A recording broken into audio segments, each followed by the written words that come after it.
The sun shined bright over the busy streets of London. People walked on the sidewalks, going to work or shopping. Cars and buses moved slowly in the heavy traffic. It was a normal day for most people. But not for Marcus Thorpe. Marcus was a big man with a thick beard and many tattoos on his arms. He wore a black leather jacket even in the warm weather. His heavy boots made loud sounds when he walked. People often moved out of his way when they saw him coming. Today, Marcus rode his big, loud motorcycle down Baker Street. The motorcycle was custom-made, painted black, and red with flames on the sides. Marcus had spent a lot of money on it. He loved his bike more than anything else in the world. Marcus hated traffic. He hated waiting. He often rode between cars, breaking traffic rules. When drivers honked at him, he would show them his middle finger or yell bad words at them. Many people in this part of London knew about the angry biker and tried to stay away from him. As Marcus zoomed down the street, he saw something that made him angry. A small white and brown terrier dog had run into the road. Its owner, an old woman with gray hair, called for it from the sidewalk. She looked worried as her little dog stopped in the middle of the road, confused by all the noise. Any normal person would slow down. Any kind person would try not to hit the dog. But Marcus was not a kind man. In fact, he hated dogs. He hated their barking and how people treated them better than humans. Marcus did not slow down. He did not try to avoid the dog. Instead, he aimed his motorcycle right at the small animal. With an ugly smile on his face, he stuck out his heavy boot as he passed by. Shump. His boot hit the little dog hard. The terrier flew through the air with a loud, painful yelp. It landed on the sidewalk near its owner. The old woman screamed and ran to her pet, tears already running down her face. Marcus laughed loudly. He felt powerful. He felt good making others suffer. He revved his engine and sped away, not caring about the harm he had caused. That will teach that stupid mutt to stay off the road, Marcus thought to himself, still laughing as he turned the corner. What Marcus didn't know was that someone important had seen what he did, someone who would not let this cruel act go unpunished. At a small cafe on the corner sat Jason Statham.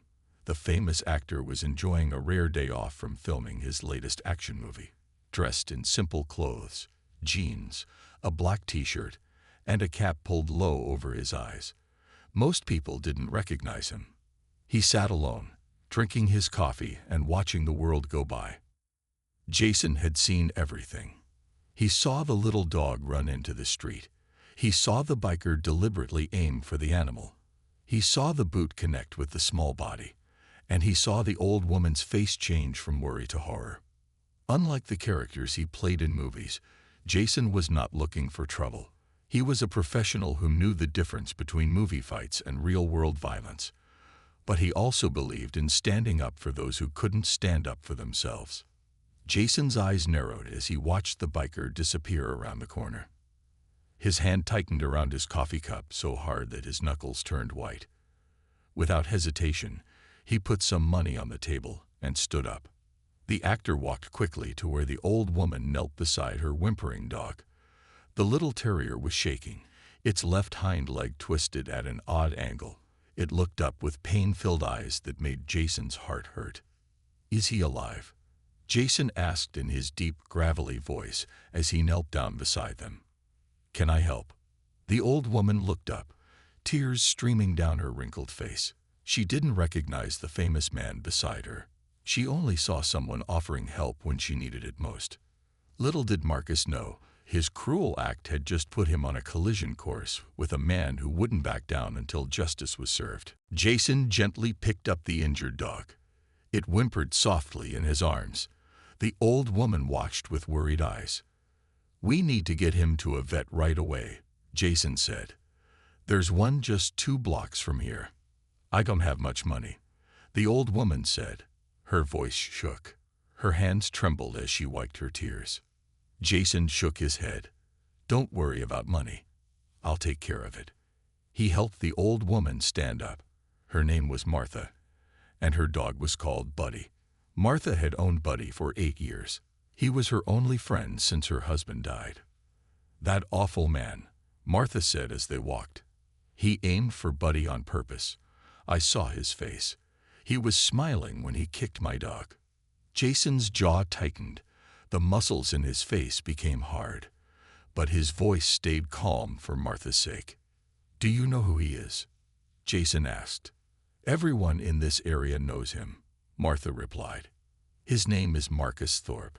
He causes trouble everywhere he goes. People are afraid of him. The police have been called many times, but nothing ever happens. They reached the vet clinic quickly. The staff recognized the famous actor immediately. They took Buddy in right away. The vet, Dr. Wilson, examined the small dog carefully. His leg is broken, Dr. Wilson said after some time, and he has some bruising on his side. But he will be okay. He needs surgery on his leg, and then rest for several weeks. Martha started crying again. Jason put a hand on her shoulder. I'll pay for everything, he said, and I'll make sure you get home safely. While Buddy went into surgery, Jason bought Martha some tea. They sat in the waiting room. Jason wanted to know more about Marcus Thorpe. Has he hurt other animals before? Jason asked. Martha nodded sadly.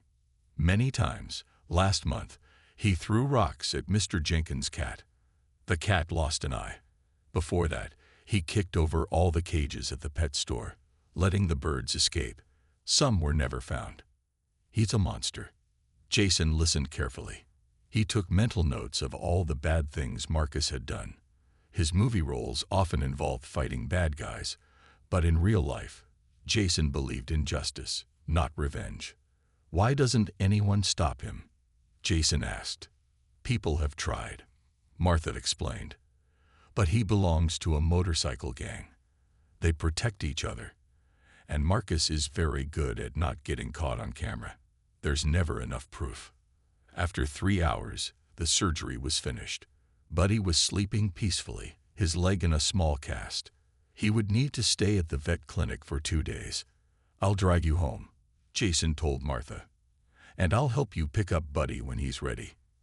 In his car, Jason asked for Martha's phone number. He promised to check on her and Buddy, but in his mind, he was also making another plan.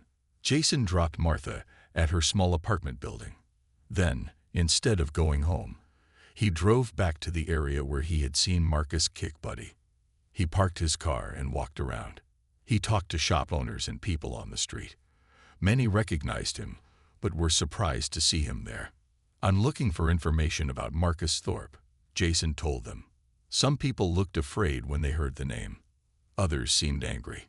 A man who owned a coffee shop finally shared useful information. Marcus hangs out at the Black Bull pub most nights, the man said. He lives in the apartment building behind it. But be careful. He's dangerous and has many friends who are just as bad as him. Jason thanked the man. Night was falling over London. Jason decided to visit the Black Bull pub. He wasn't looking for a fight. He just wanted to see the face of the man who had hurt Buddy and made Martha cry. He would watch and learn. Then he would find a way to stop Marcus from hurting anyone else ever again. The Black Bull pub was noisy and crowded. Smoke filled the air. Men and women drank beer and talked loudly. Rock music played from old speakers in the corners. Jason entered quietly. He wore a plain black jacket and a cap pulled low over his eyes. He didn't want to be recognized. He found a small table in the corner where he could watch the whole room. A waitress came to take his order. Just water, please, Jason said. The waitress looked surprised but didn't say anything. Jason scanned the room slowly. He was looking for Marcus. He didn't have to wait long. The pub door banged open. A large man walked in, followed by 4 others.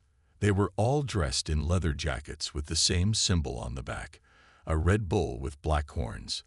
This was Marcus and his gang. Marcus was even bigger up close. His arms were covered in tattoos. His beard was wild and unkempt. A long scar ran down the side of his face. He walked to the bar like he owned the place. "Beer for me and my friends," Marcus shouted. "And make it quick." The bartender hurried to serve them. His hands shook a little. Everyone in the pub seemed to grow quieter when Marcus arrived. Jason watched carefully. He noticed how people moved away from Marcus. He saw the fear in their eyes. Marcus enjoyed this power. He laughed loudly and pushed anyone who got too close. For an hour, Jason sat and watched. He learned important things about Marcus. He saw how Marcus treated others. He noticed which people Marcus respected and which ones he bullied. Then something interesting happened. A police officer walked into the pub. He was not in uniform, but Jason could tell he was police by the way he stood and looked around. Marcus saw the officer too.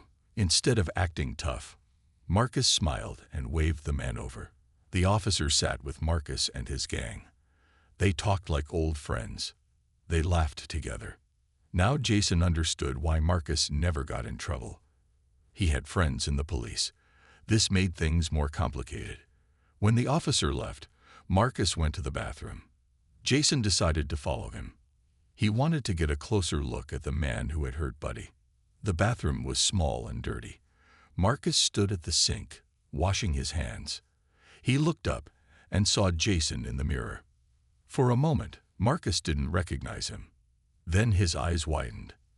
"You're that movie star," Marcus said with a smirk. "What's your name?" "Statham, right?" Jason nodded. He kept his face calm. "And you're Marcus Thorpe." Marcus turned around, surprised that Jason knew his name. "What do you want?" "An autograph." He laughed at his own joke. "I saw what you did today," Jason said. His voice was quiet but firm. "To the dog on Baker Street." Marcus's smile faded. His eyes became cold and hard. "So what?" "It was just a stupid dog." "What are you going to do about it, movie star?" "I'm going to make sure you never hurt another animal again," Jason said simply. Marcus stepped closer to Jason. He was taller and heavier. He tried to look scary. "Is that a threat?" "Do you know who I am? Who my friends are?" "I know exactly who you are," Jason replied. "A bully who picks on those weaker than him. I've met many men like you before." Marcus's face turned red with anger. He clenched his fists. "You should leave now while you still can. This isn't one of your movies. There's no script where the hero wins." Jason didn't move. He wasn't afraid. "You're right. This isn't a movie. In movies, people like you get what they deserve right away. In real life, it takes longer. But it still happens." Before Marcus could respond, the bathroom door opened. One of Marcus's gang members came in. "Everything okay, boss?" Marcus looked at Jason for a long moment. Then he smiled, but his eyes stayed cold. "Everything's fine. Mr. Movie Star was just leaving." Jason knew this wasn't the right time or place. He needed a better plan. He walked past Marcus and his friend. At the door, he turned back. "We'll meet again," Jason said. Marcus laughed. "I'm looking forward to it." Jason left the Black Bull pub and walked back to his car. His mind was busy thinking. He knew now that he couldn't just talk to the police. Marcus had friends there. He needed evidence that no one could ignore. The next morning, Jason woke up early. He made some calls to friends who worked in security. By noon, he had 4 small cameras. These cameras were very good. They could record clear videos even from far away. Jason drove back to the neighborhood where Martha lived.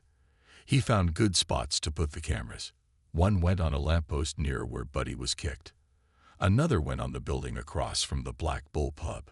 The third camera went near Marcus's apartment building. The last one went on the street corner where Marcus often rode his motorcycle. While setting up the last camera, Jason saw Martha walking slowly down the street. She looked sad and tired. "Martha," Jason called, walking over to her. "How are you doing? How's Buddy?" Martha's face brightened when she saw Jason. "Oh, Mr. Statham. The vet called this morning. Buddy is doing better. I can bring him home tomorrow." "That's great news," Jason said with a smile.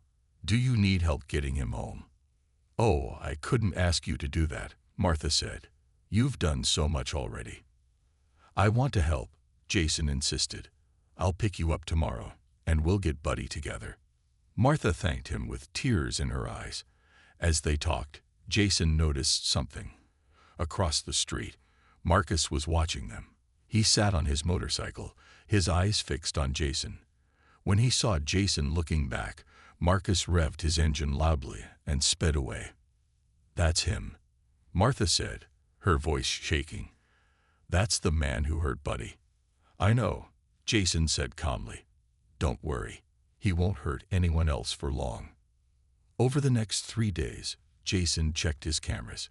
He collected videos of Marcus. The videos showed Marcus doing many bad things. He pushed an old man who was walking too slowly. He broke the window of a shop that wouldn't give him free food. He threatened a young woman who wouldn't give him her phone number. But Jason needed more. He needed clear evidence of animal cruelty. On the 4th day, Jason got what he was waiting for. His camera near the pet shop caught Marcus kicking over a cage of puppies that was set outside the store. The puppies fell onto the sidewalk. 2 ran into the street. Marcus laughed as the shop owner rushed to save them from traffic. Now Jason had enough evidence, but he still couldn't go to the regular police. Marcus's friend might help him again. Jason needed someone higher up. Jason had worked with many police officers in his movies. One of them, Detective Sarah Johnson, now worked at Scotland Yard in a special unit for animal cruelty. Jason called her. "Sarah, it's Jason Statham. I need your help with something important." He told her about Marcus, about Buddy, and about the corrupt police officer at the Black Bull. He told her about his videos. "This is serious, Jason," Sarah said. "If there's a corrupt officer involved, we need to be careful. Can you bring the videos to my office tomorrow? Don't tell anyone else about this." Jason agreed. He copied all the videos onto a small drive. He felt good about his plan. Justice was coming for Marcus. What Jason didn't know was that Marcus had seen him putting up the cameras. Marcus had friends everywhere in the neighborhood. Someone had told him what Jason was doing. That night, while Jason was sleeping, Marcus and 2 of his gang members broke into Jason's car. They found nothing. They didn't know Jason kept the videos in his apartment, not his car. But they left something for Jason, a warning. They cut all the seats in his car. On the dashboard, they left a note. "Mind your own business, movie star." The next morning, when Jason saw his car, he didn't get angry. He didn't get scared. He just became more determined to stop Marcus. Jason drove his damaged car to Scotland Yard. The cut seats and the threatening note didn't scare him. They just proved that Marcus was worried. Detective Sarah Johnson met Jason in her office. She was a tall woman with short black hair and serious eyes. She had worked on many animal cruelty cases. "Show me what you have," Sarah said. Jason gave her the small drive with all the videos. They watched them together on her computer. Sarah's face grew more serious with each video. "This is very good evidence," she said when they finished. "Especially the pet shop video. We can arrest him for that alone." "What about his friend and the police?" Jason asked. Sarah nodded. "I saw him in one of the videos, Officer Pete Daniels. I've heard rumors about him before. This video proves he's corrupt. We'll deal with him too." Sarah called her boss, Chief Inspector Wilson. He came to her office and watched the videos too. He agreed they had enough evidence. "We'll arrest Marcus Thorpe today," Chief Inspector Wilson said. "And we'll start an investigation on Officer Daniels." "I want to be there when you arrest Marcus," Jason said. Both Sarah and her boss shook their heads. "That's not possible," the chief inspector said. "This is police business now. You've done your part, Mr. Statham. Leave the rest to us." Jason didn't like it, but he understood. He thanked them and left. Instead of going home, Jason went to pick up Martha. Today was the day Buddy could leave the vet clinic. When they arrived, Buddy was waiting.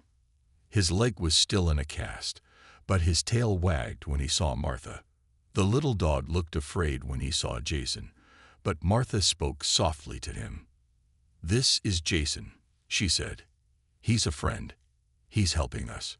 Buddy sniffed Jason's hand, then licked it. Jason smiled. "He's going to be fine," the vet told them. "Keep him quiet for a few more weeks. Don't let him run or jump." Jason helped Martha and Buddy get home. He carried the little dog up the stairs to Martha's apartment. He had bought some dog food and treats for Buddy. Martha was very thankful. "You are a good man, Mr. Statham," she said. "Not many people would help an old woman and her dog like this." Jason smiled. "Call me Jason, and I'm just doing what anyone should do." As Jason left Martha's building, his phone rang. It was Sarah. "We have a problem," she said. Her voice was tense. "Marcus Thorpe is gone. We went to arrest him, but he wasn't at his apartment or the pub. Someone must have warned him." Jason wasn't surprised. "Officer Daniels." "Probably," Sarah agreed. "We're looking for both of them now." Jason hung up and looked around. He had a strange feeling. The street was quiet. Too quiet. Usually there were people walking, cars driving by.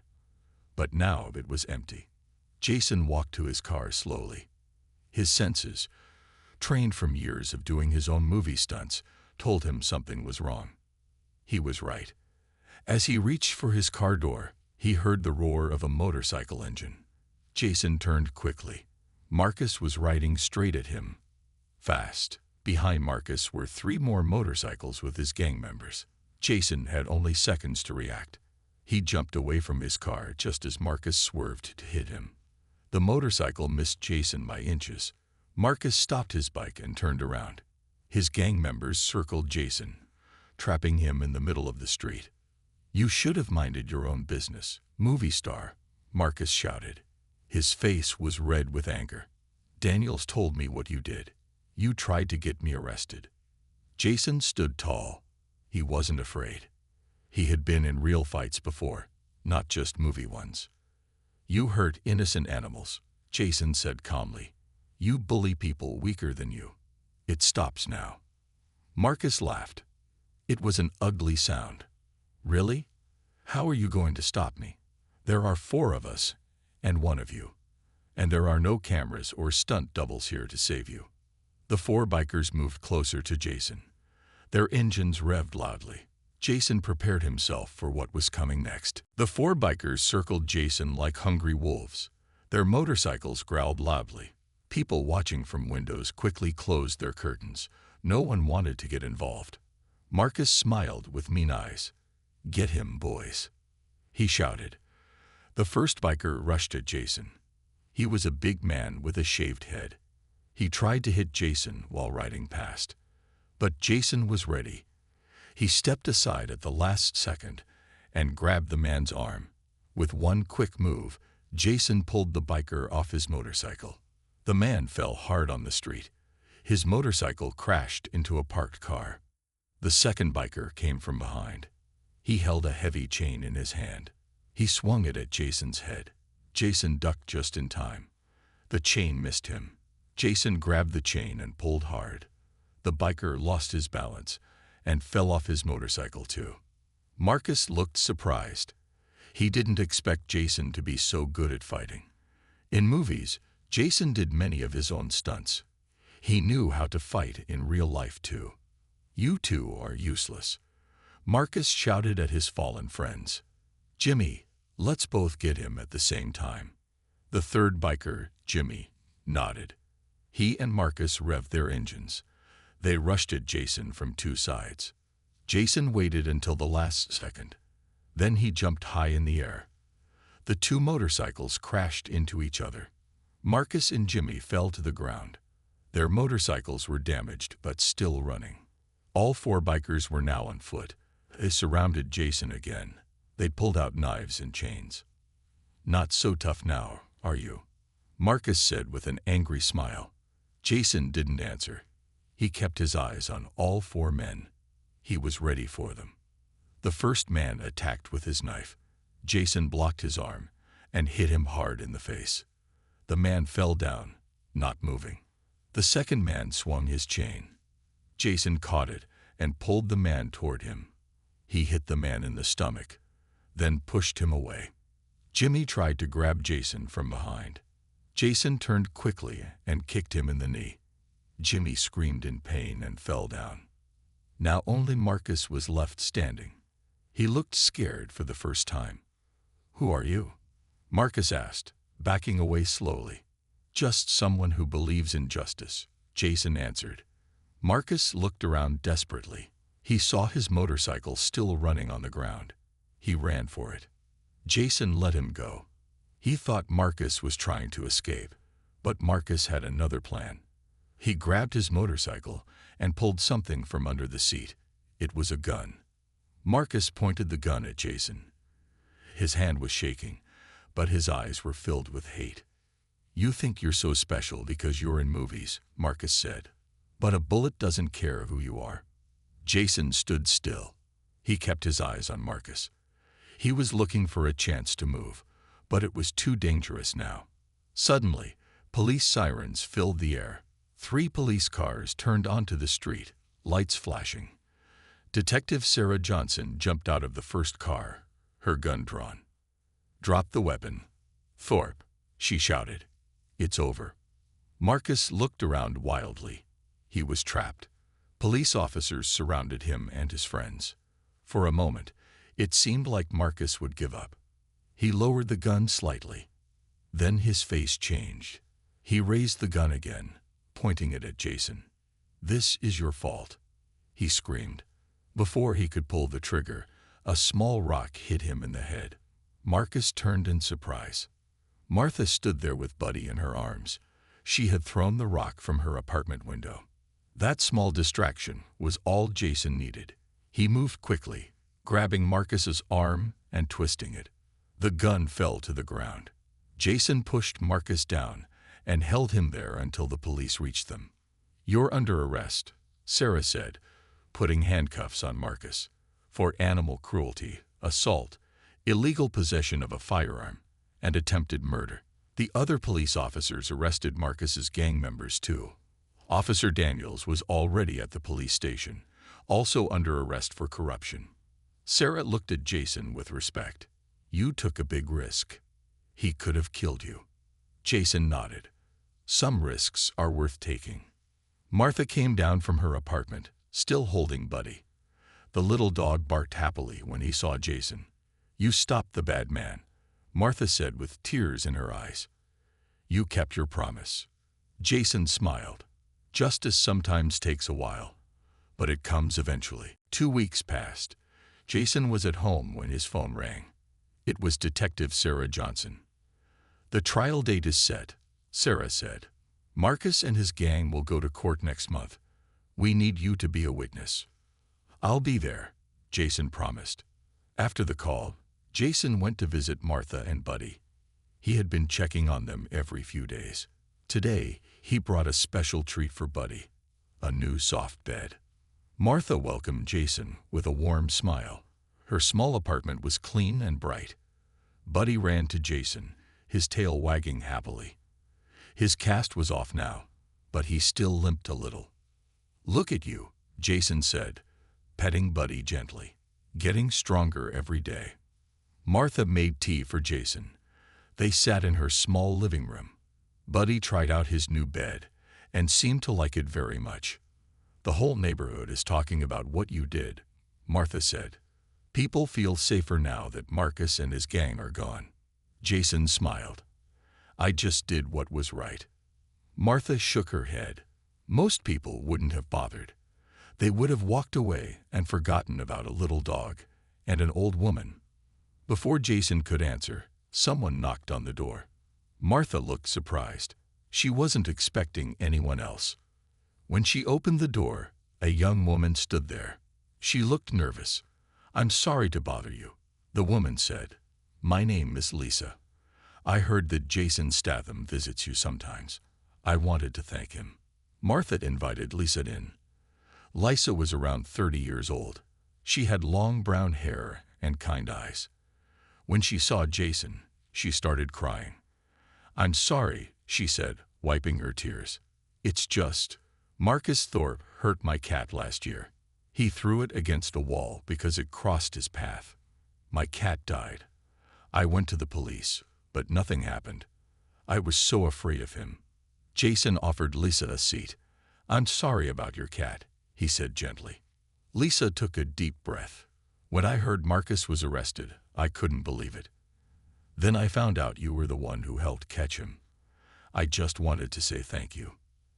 As they talked, more knocks came at Martha's door. More people from the neighborhood had come to thank Jason. There was Mr. Jenkins, whose cat had lost an eye because of Marcus. There was the pet shop owner whose puppies had been kicked. There was the old man who had been pushed by Marcus just for walking too slowly. Martha's small apartment was soon full of people. They all had stories about Marcus and his cruelty. They all wanted to thank Jason for standing up to him when no one else would. Jason felt both happy and sad. Happy that Marcus couldn't hurt anyone else now. Sad that so many people and animals had suffered before Marcus was stopped.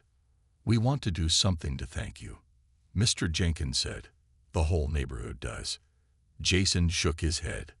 That's not necessary. I don't need thanks. It's not just for you. The pet shop owner explained. It's for us too. We want to show that good can win over bad. We want to remember this. Lisa spoke up. We're starting a small animal shelter in the neighborhood, a place where hurt and homeless animals can be safe. We'd like to name it after you. Jason was touched, but he had a better idea. Name it after Buddy, he said, looking at the little dog who had started it all. The Buddy Animal Shelter.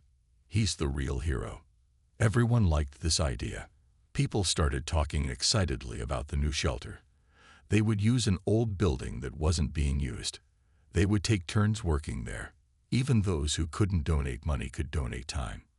As Jason looked around at all these people working together, he felt proud. One small good deed, helping Buddy and Martha, had grown into something much bigger. Later, as Jason was leaving, Sarah called again. Her voice sounded serious. There's a problem, she said. Marcus Thorpe has escaped custody. His gang members held him. They hurt 2 police officers. Jason's heart sank. When did this happen? About an hour ago, Sarah answered. We think he's coming after you, Jason. He's been telling everyone in jail that he'll get revenge. You need to be careful. Jason thanked her for the warning.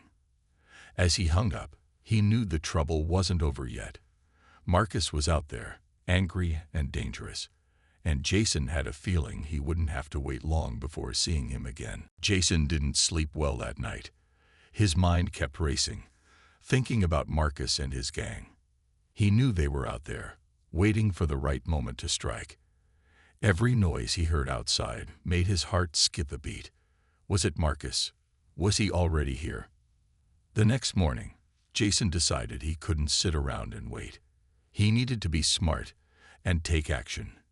He grabbed his phone and called Sarah. Have you heard anything? Jason asked, his voice tense. Not much, Sarah replied. Marcus and his gang are on the run. They're desperate, and that makes them dangerous.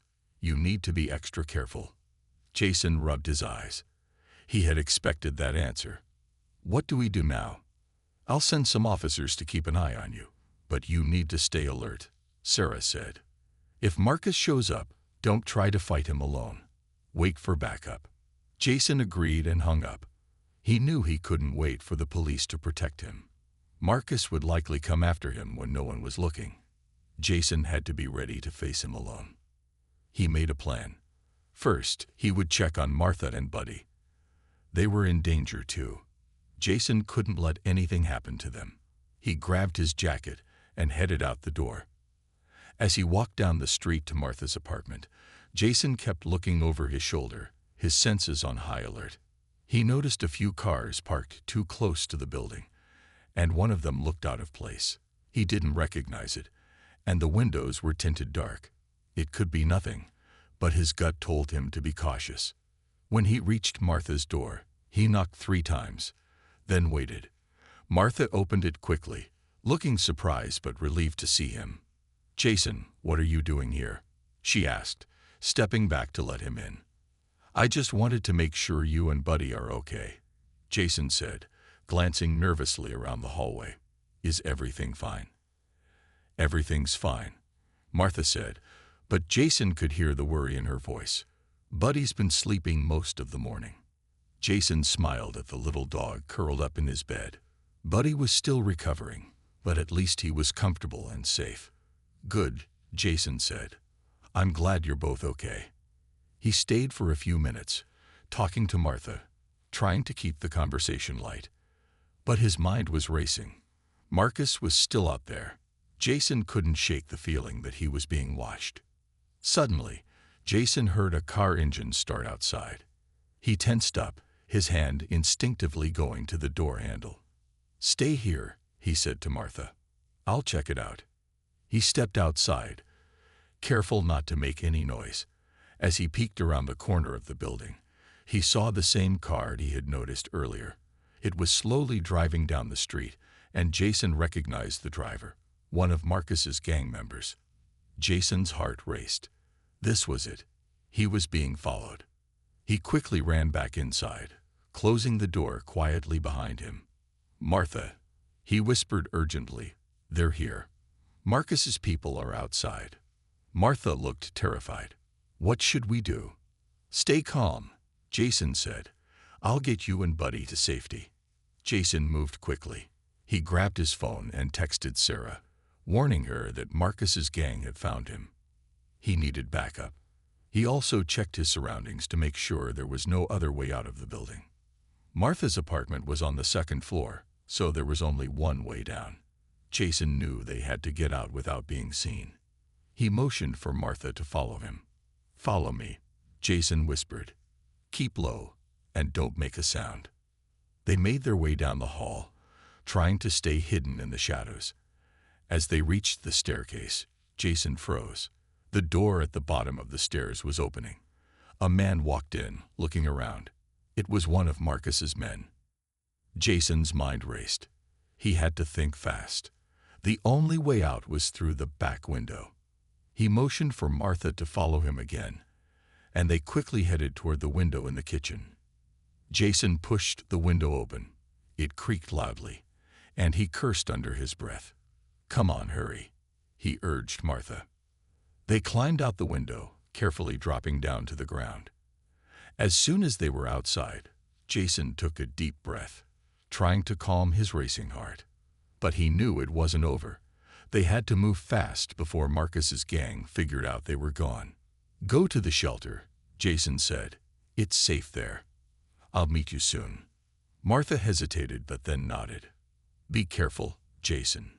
Jason watched as Martha ran off toward the shelter, keeping to the shadows. He knew he couldn't stay behind. Marcus was out there, and Jason wasn't about to let him hurt anyone else. He had to end this, once and for all. Jason didn't waste any time. Once he saw Martha safely head toward the shelter, he turned and ran the opposite direction. His mind raced as he considered what to do next.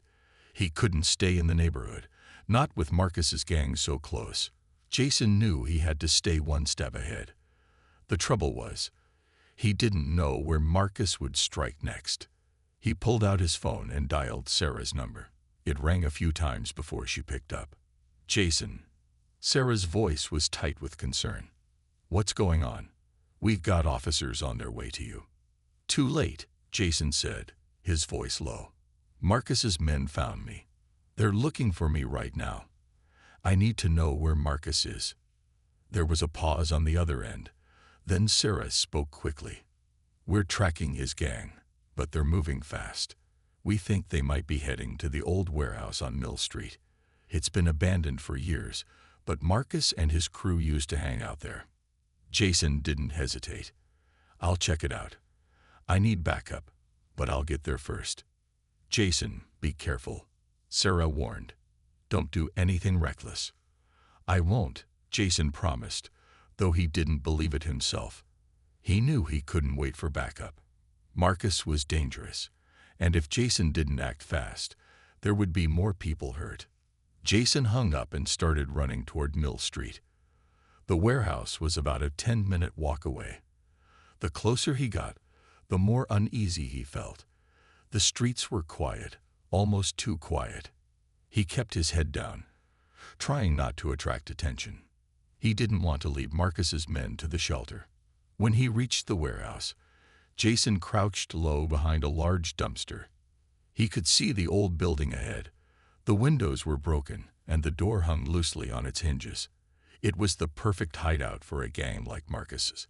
Jason's instincts told him this was the place. He could feel the tension in his body as he thought about what could be inside. He peered around the corner, trying to get a better look. The warehouse was dark and empty, except for a few crates and piles of old junk. Jason's eyes scanned the area, looking for any movement. A soft sound came from behind him, and Jason's heart jumped in his chest. He quickly turned around, his hand reaching for his phone again. But it wasn't a gang member. It was a cat, a small black one, wandering through the alley. Jason let out a breath, laughing quietly to himself. "Get it together, Jason," he muttered. Just then, Jason heard a car engine in the distance. He crouched lower, trying to stay hidden in the shadows. The car slowed down as it neared the warehouse. He watched as a black SUV pulled into the lot. The engine cut off, and the doors opened. Two men stepped out, both dressed in black and wearing sunglasses. Jason's heart started to race again. He recognized them. They were members of Marcus's gang. They were here, and they were looking for him. Jason had to act fast. He crept along the side of the warehouse, staying as quiet as possible. He spotted a small side door, half hidden by some rusted metal pipes. It was a way inside. If he could get in without being seen, he could gather information and maybe even get the drop on them. Jason quietly pushed the door open. It creaked slightly, but no one seemed to hear. He slipped inside, his eyes adjusting to the dark. The air inside smelled musty with the scent of old wood and dust. He moved cautiously, trying not to make a sound. His eyes scanned the room, looking for any sign of Marcus or his gang. There were no people in sight, but the faint sound of voices echoed from deeper in the building. Jason moved closer, staying low to the ground. The voices grew louder. He carefully peeked around a corner, holding his breath. What he saw made his stomach twist. Marcus was standing there, talking to two of his men. They were going over plans, discussing how they were going to track down Jason. Jason had to keep listening. "I want him alive." Marcus's voice was cold. "But if he resists, we take him out." "Got it." "Understood," one of the men replied. "We'll find him. No one escapes us." Jason's mind raced. He knew what he had to do. He had to stop Marcus before he hurt anyone else, but he couldn't do it alone. He needed Sarah's help. He pulled out his phone and sent a quick message. "Marcus is here. Mill Street Warehouse. I need backup now." Before he could put his phone back in his pocket, a loud crash echoed from the other side of the building. Jason froze. The gang members must have heard it too, because they started moving toward the noise. Jason quickly ducked behind a pile of crates. His heart pounded as he waited. The moment he stepped out, he'd be in danger. But he couldn't wait forever. Marcus was right there. It was time to end this.